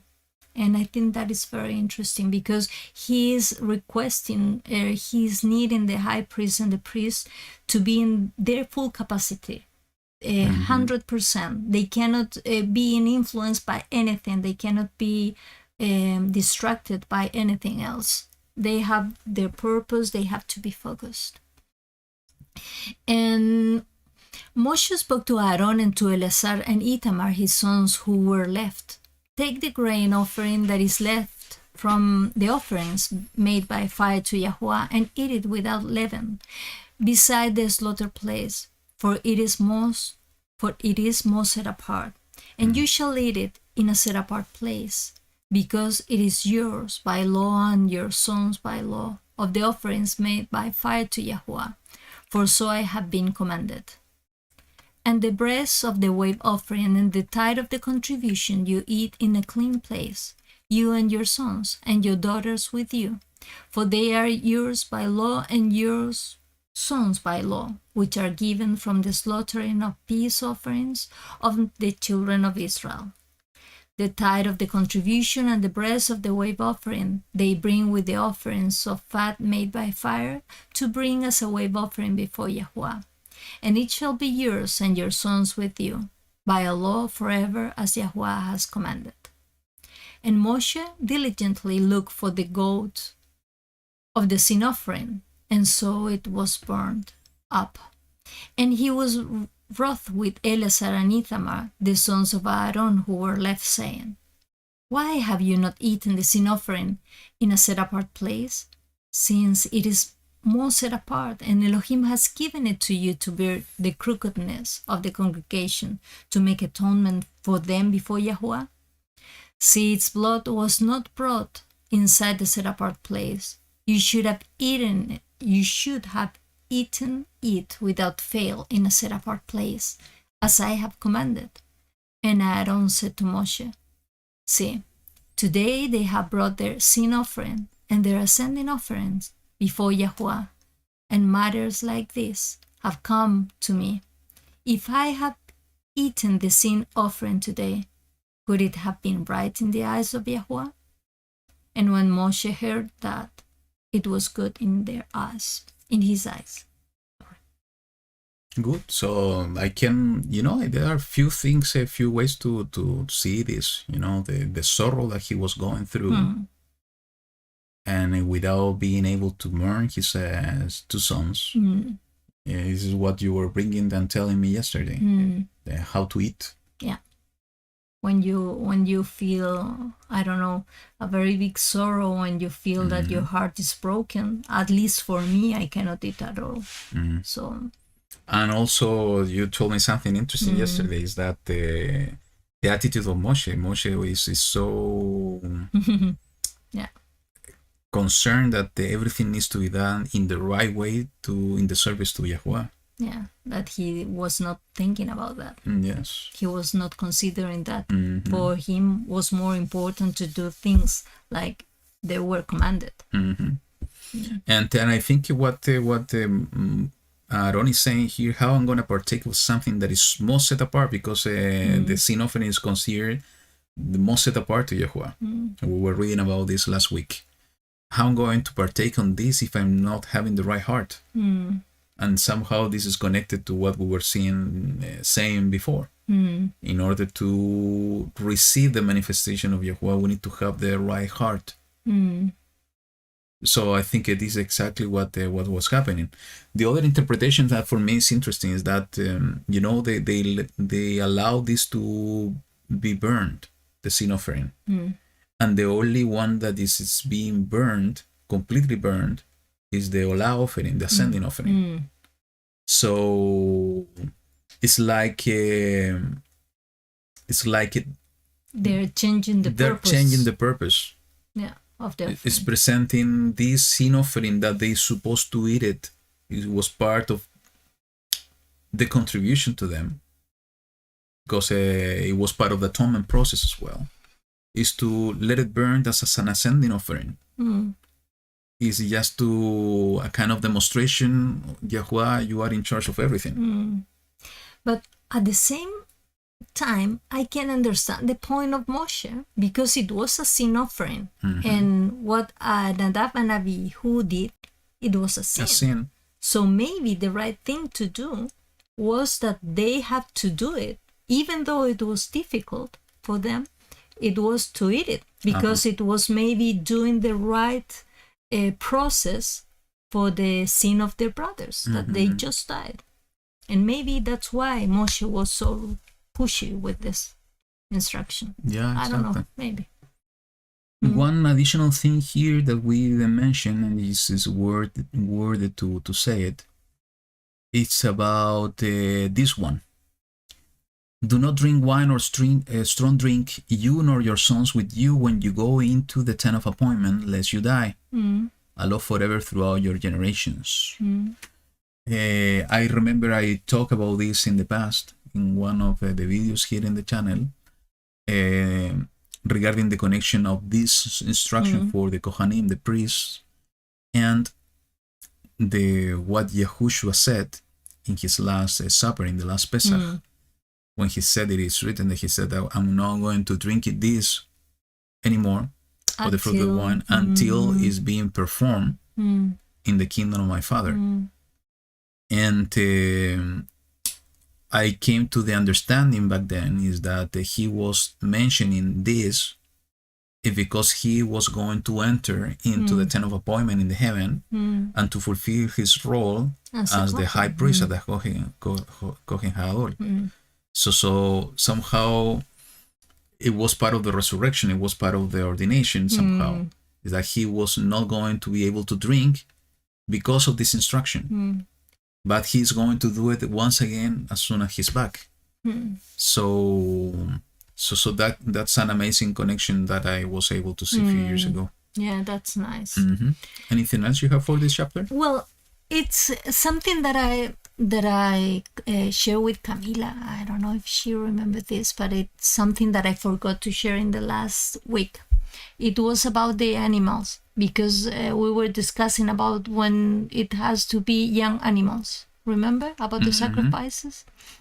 And the interesting thing is that they're young, and the connection that we were making is because it's like when Mashiach was telling us, you have to be like a children for entering into my Father's kingdom, because they are innocent. They are not polluted. They are not contaminated by this world. And I think that with the animals, it's the same, because the animals they were offering for the sacrifice, they were not polluted. They were being set apart for this purpose.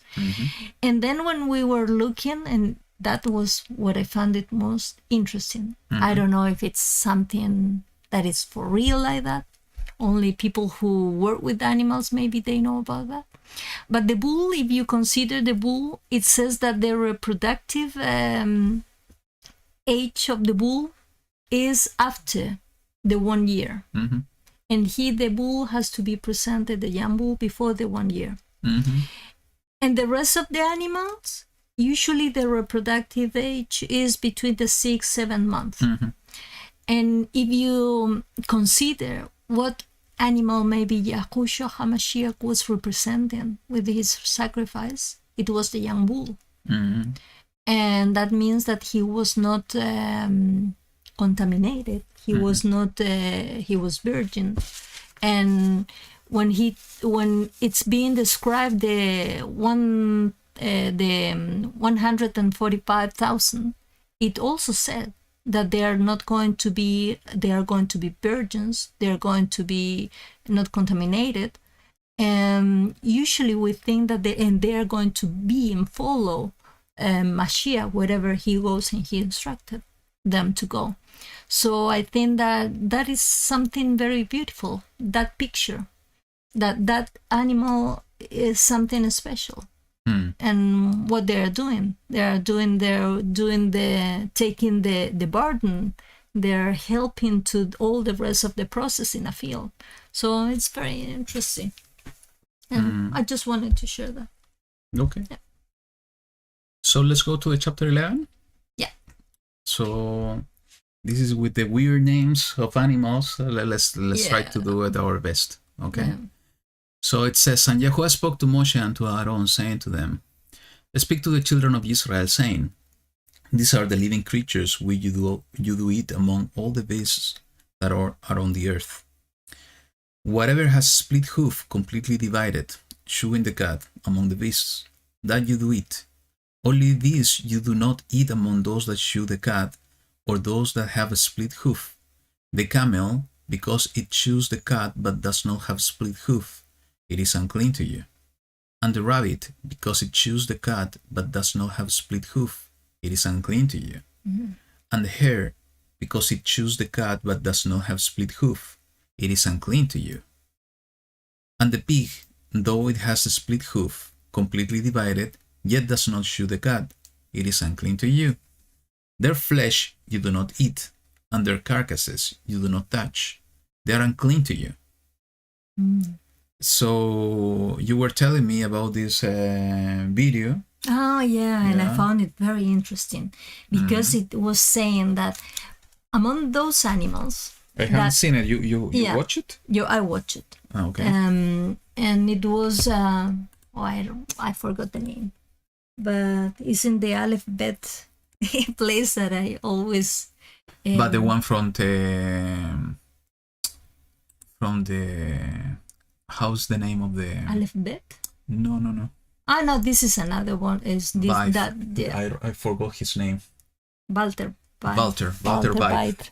Bite. Thank you. Yeah, and that is going to be a link that you're going to share.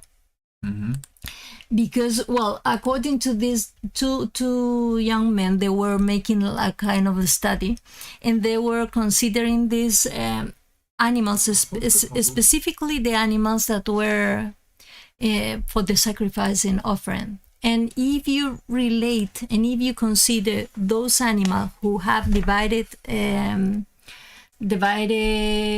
hoof and chewing the cud, is the characteristic of the ruminant animals. And those are the cows, the bulls, the sheep, the goats, and that type of animals. They have that characteristic.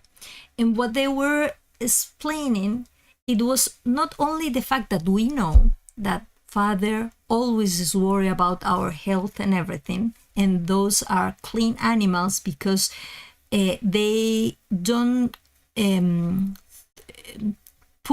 they don't trespass the toxins of what they eat into their bodies.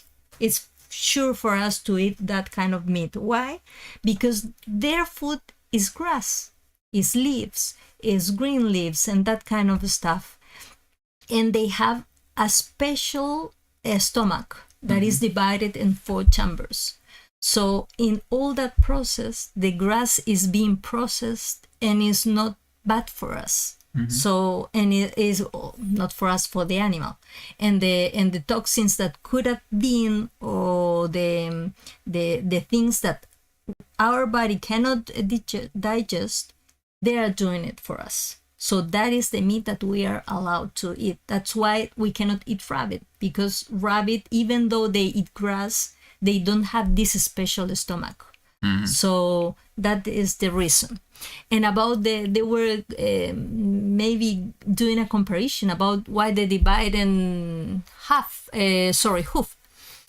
And they were saying that this was like very special traction for them. And usually these animals, this hoof is allowing them to climb a different kind of terrains, like, I don't know, muddy places with grass, with rocky places. And this is only present in the ruminant, and the one that we were discussing. So, and I found it very beautiful because they said, besides the health issue, they consider that for us, the humankind, the first food that we were allowed to have, it was the grass. It was the like the green, the leaves, that was our food. And still, YaHuWaH Abba is providing the best connection with that food to us, even though our human nature wanted to eat meat.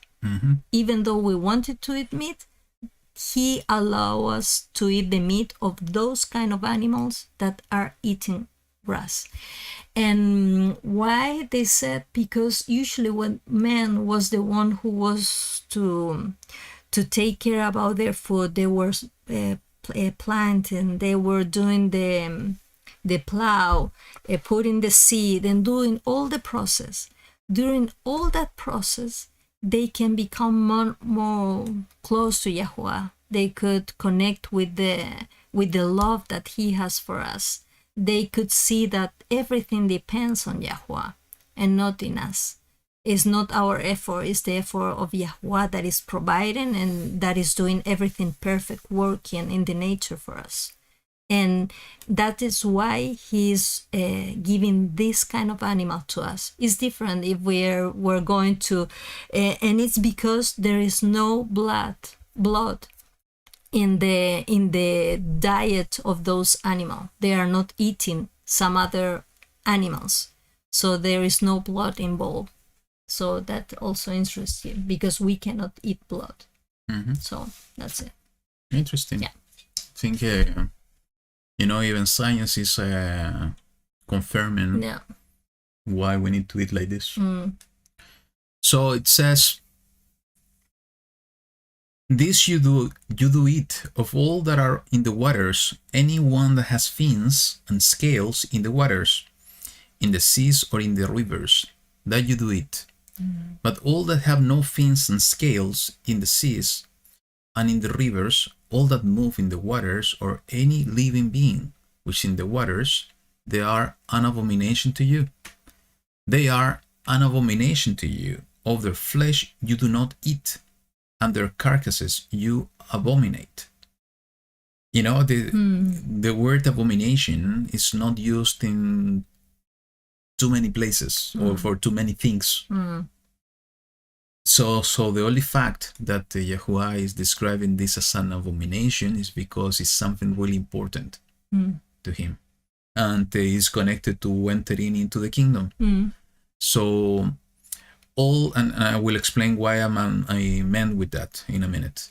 All that have no fins or scales in the waters are an abomination to you. All this you do abominate.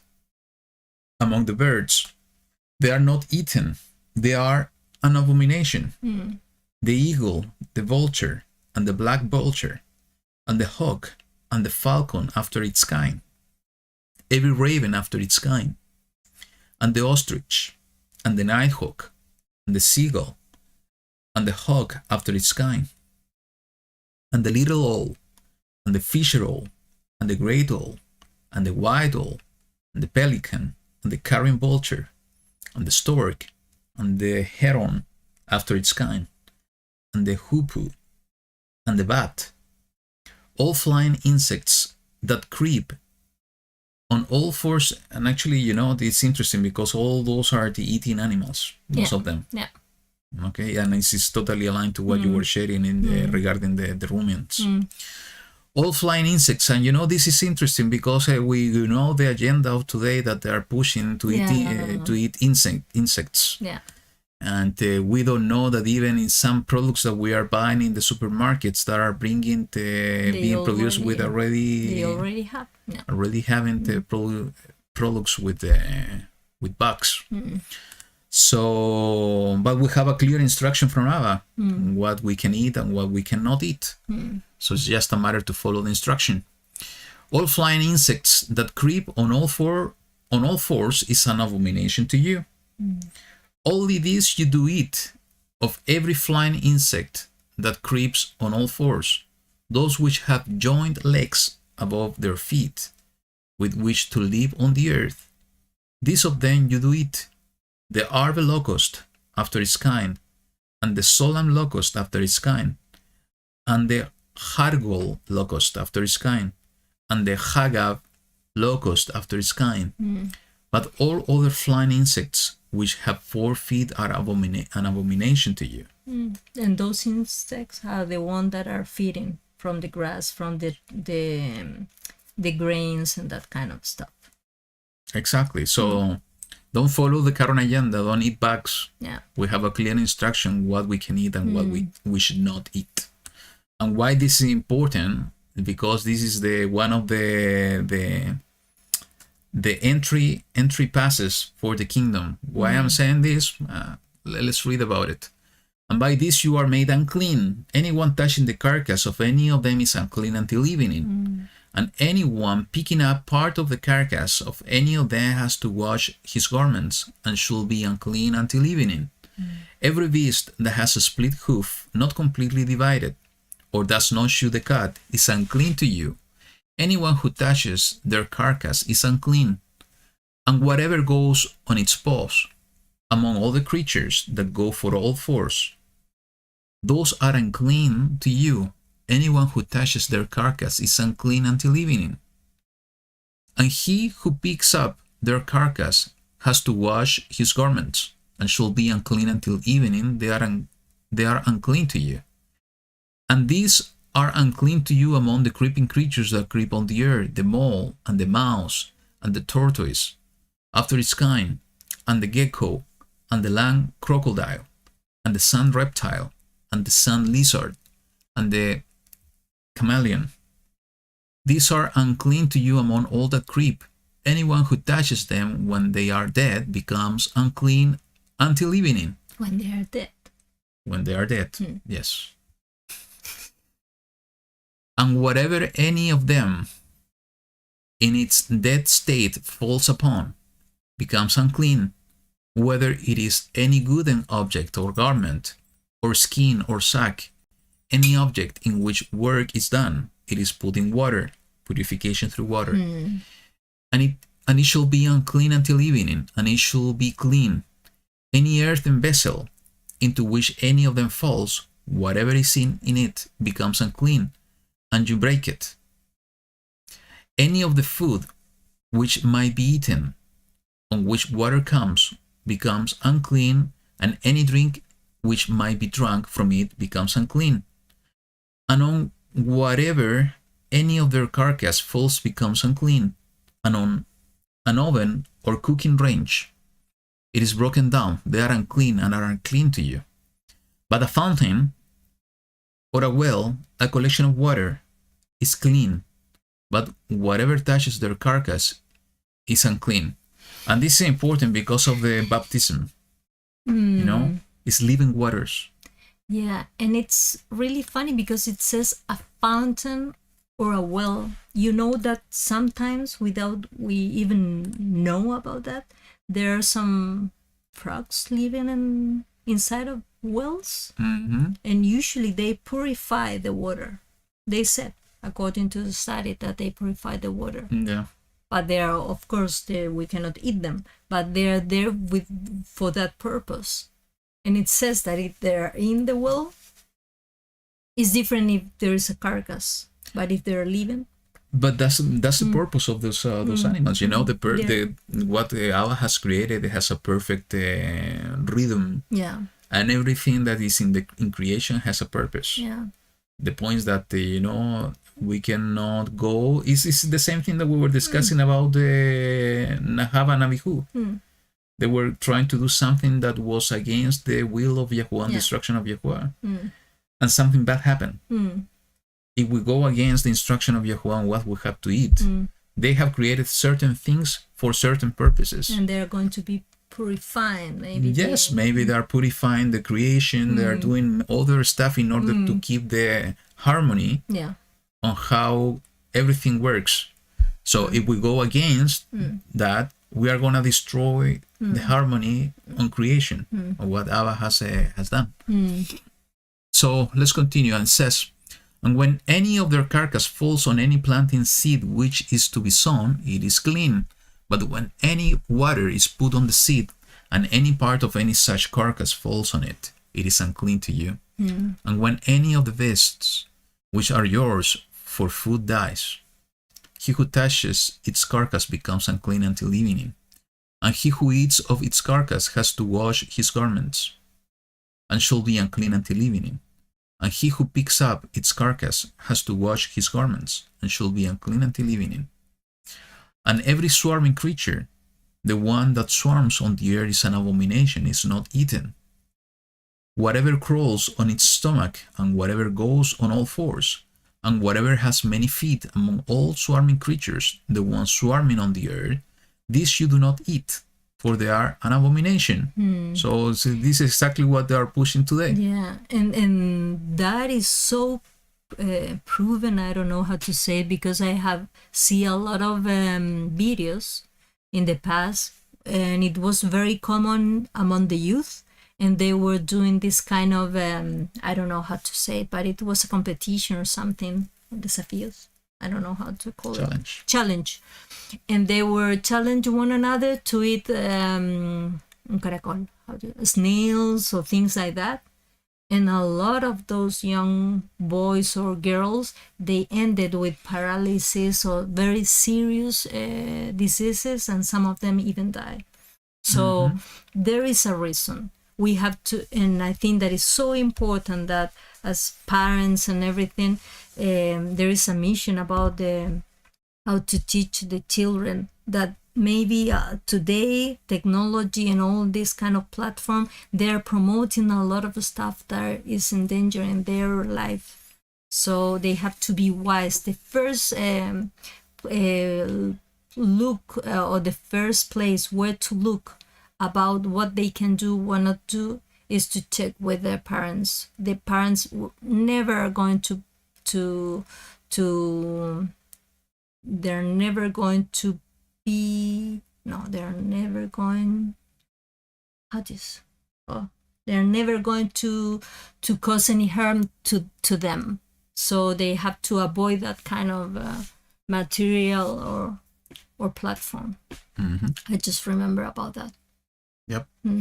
So let's continue. 43. Do not make yourself abominable with any swarming creature, the one swarming, and do not make yourself unclean with them, lest you be defiled by them. And it says in the last part of the last four verses something really important, and the reminder of YaHuWaH, of all this instruction, was the purpose of it. It says, for I am YaHuWaH your Elohim, and you shall set yourselves apart, and you shall be set apart. For I am set apart. And do not defile yourselves with any swarming creature, the one creeping on the earth. For I am YaHuWaH who is bringing you up out of the land of Mizraim, to be your Elohim, and you shall be set apart, for I am set apart. This is the Torah of the beasts, and the birds, and every living being, the creeping creatures in the waters, and of every being that swarms on the earth, to make distinction between the unclean and the clean, and between the living creature that is eaten and the living creature that is not eaten. So one of the roles of the Kohanim, as we were reading, is to teach the difference between the set apart and the profane, between the clean and the unclean. And we are being called to be clean, and part of the instruction to be clean and to remain clean is to eat clean. Some of this we were reading is an abomination to the eyes of YaHuWaH, in order to be set apart, and he's reinforcing that be set apart as I am set apart. Yeah. And he's reinforcing this idea in this chapter, is just to strengthen the concept that eating clean is part of the process to become set apart. And you know, in the why I was saying that in order to be in the kingdom we need to eat clean, is because of what is written in the book of Revelation, chapter 21, and let's read the verse 27. It says, talking about the New Jerusalem, and there shall by no means enter into it whatever is unclean, neither anyone doing abomination and falsehood, but only those who are written in the Lamb's book of life. So, in order to get the entry pass through the doors of the kingdom, we need to be clean. If we are unclean, we are not gonna be allowed to get in. So part of the process in order to be clean is to eat clean, and this is the time to keep doing it. We have doing it for years already, and to share this with others in order to learn about this, and to learn even more, because there are the many things that yesterday we have a situation that we wanted to eat fish, and there was not the fish we wanted to eat. There was another fish, and we were not sure that it was clean or unclean. We have to look the information. We were started look information before deciding, and it had scales, but very small scales. And actually, we were reading that this fish was its food was other small fishes. So we decided not to eat it. And it says that from time to time they eat also shrimps, little shrimps. So that's no. So this is a learning process for all of us. That we were faced sometimes that we are with doubts or questions or being not sure if it's clean or unclean. This is something that we need to research. We need to pray about it and to make a decision. Because that's important thing is just to understand how YaHuWaH wants us to be set apart, and we need to do whatever is in our hands in order to continue being set apart in Him. And I have few passages here. Let's see, in the book of Romans, and with this one we are going to finish the study today. Verse 6, chapter 6, verse 19, it says, I speak as a man because of the weakness of your flesh, for even as you did present your members as a servant of uncleanness and of lawlessness, resulting in lawlessness. So we presented in the past ourselves to uncleanness, and what is unclean? Even food is considered unclean. Lawlessness, anything that is going against Torah, is sin. And what's the result of all of that? Is sin, lawlessness, without Torah, breaking Torah. It says, so now present your members as servants of righteousness. So now we are changing from doing everything that is unclean and breaking Torah to a different style of life that is considered righteousness according to YaHuWaH. And what's going to be the end result of that is resulting in Kodeshah, set apartness. And what YaHuWaH is asking from us is to be set apart as He is set apart. And there is another one here in this 2 Corinthians chapter 7, verse 1. Having then the promises, beloved, let us cleanse ourselves from all defilement of the flesh and spirit, perfecting Kodeshah, set apartness, in the fear of Elohim. So part of the cleansing process is to clean our bodies by fasting, by eating according to the instruction of YaHuWaH. So that's what I have for today. It was good. Different topics, but really nice. Yes, I like it, though I was a little bit different with the distractions because of the camera setting. And I didn't manage to read the entire, it's difficult to keep the focus on what we are sharing with the chat. But it seems there was some kind of discussion over some topics at the beginning that were bringing some distraction as well. I will invite you to, if sometimes there are some topics that maybe we have different point of views, and of course, and for sure that's not totally everybody normal, is in a different place according to their own rhythm exactly in their walk, and we cannot make somebody else going into our rhythm.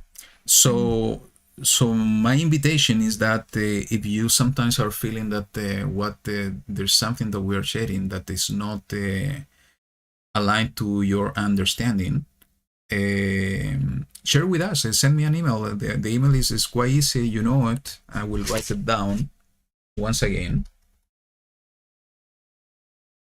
Yeah, because all of us, we're still in the process of learning, and that's the important thing. Everybody is a student. So send us an email. I think it's important we exchange the information, but something that is important to keep is that is having a gathering here that is gonna allow us to fill our hearts full with the presence of Allah while we keep learning. It's important not to keep distracted, just to have the same mindset of with the eagerness to learn the word of YaHuWaH. And we need to do it in such a way, with the approach of building us up all together. So maybe I will invite you, instead of maybe to put some comments in the chat that is going to create some kind of debate. I think it's important to bring this to our attention. Send us an email, completely open, in order to see the different point of views and to study together. That's the invitation. So we are not going to put the camera back because it's not working. I need to take a look later on. But it has been a blessing to be with all of you here today. And we are keeping all of you in our prayers, asking Allah to bless your ways, to prosper your ways, to give you the strength to endure in these times that are very challenging. And we ask for your prayers as well for the same thing, to have the strength of Allah, to continue walking in His ways, to continue learning directly from Him, from His wisdom, and to keep the entire family of YaHuWaH around the world in our prayers. I think the time is coming that He's going to lift up our heads, and we need to be prepared for that time in order to do our part on preparation of the return of our King, the return of Yahushua HaMashiach. So as we always do, we are going to finish this study with a song. I hope you will like it. So here we go. See you next week. Shabbat Shalom. Shabbat Shalom. YaHuWaH be with you all. We love you all. And see you next Shabbat. Bye. Bye-bye.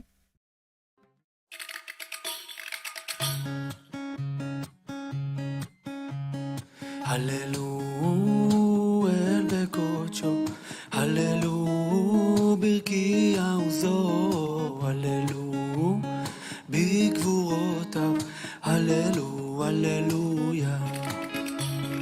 הללו כרוב גודלו, הללו בתק השופר, הללו בנבל וכינור, הללו, הללויה. כל הנשמה תהלל, הללויה, הללויה. כל הנשמה תהלל, הללו, הללויה.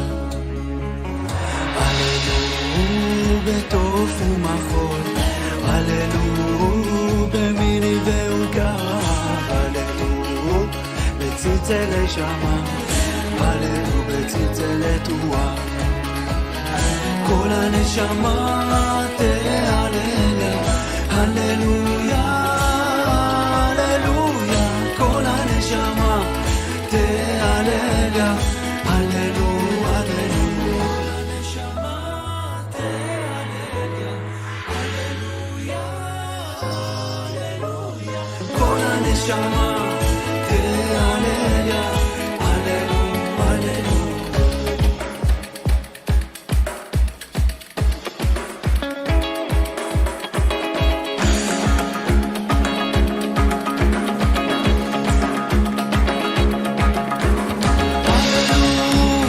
El pecocho,